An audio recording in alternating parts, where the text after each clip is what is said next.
Akhirnya Kabupaten Aceh Jaya ke-22 tahun 2024 berbagai pertunjukan digelar dalam kegiatan Piasan Raya. Program ini juga menghadirkan seni budaya, expo pendidikan, dan festival kuliner untuk melestarikan budaya dan tradisi lokal. Pemerintah Kabupaten Aceh Jaya dengan resmi membuka Piasan Raya penyemarakan Hari Jadi Aceh Jaya ke-22 tahun 2024. Pagelaran Piasan Raya Aceh Jaya akan dilangsungkan selama 4 hari, sejak tanggal 21 hingga 24 Juli 2024 di Pantai Wisata Pasiluah Calang. Kegiatan ini dibuka langsung oleh PJ Bupati Aceh Jaya, Murtala, yang dihadiri oleh unsur Forkopimda, para tokoh, pendiri Aceh Jaya, dan ribuan warga Aceh Jaya.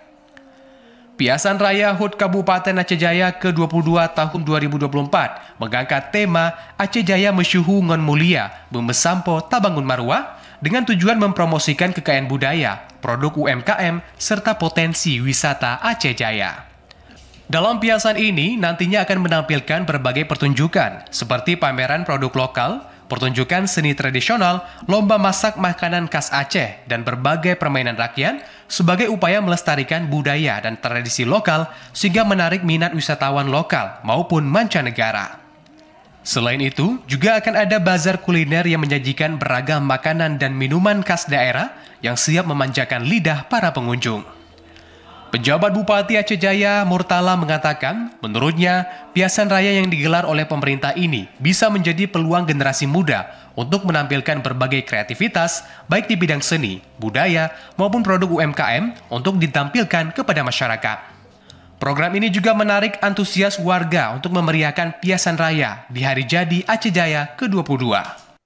Saya melihat antusiasme masyarakat Aceh Jaya, khususnya di Calang, terhadap pelaksanaan kegiatan ini sangat luar biasa, dan saya berharap selama rangkaian kegiatan ini berlangsung sampai dengan 3 hari ke depan, semua pengunjung dapat tertib dan tidak ada yang melakukan hal-hal yang dapat mengganggu pengunjung yang lain. Piasan Raya ini kita menampilkan kesenian, tarian, dan ragam budaya lainnya, khususnya dari sekolah-sekolah yang ada di 9 kecamatan dalam Kabupaten Aceh Jaya. PJ Bupati Aceh Jaya juga berharap dengan adanya Piasan Raya ini menjadi momen mempererat persatuan dan kesatuan antar masyarakat, serta memberikan dampak positif, terutama pada sektor usaha mikro, kecil, dan juga menengah atau UMKM yang ada di Kabupaten Aceh Jaya. Dari Aceh Jaya, Musliadi, TVRI Aceh melaporkan.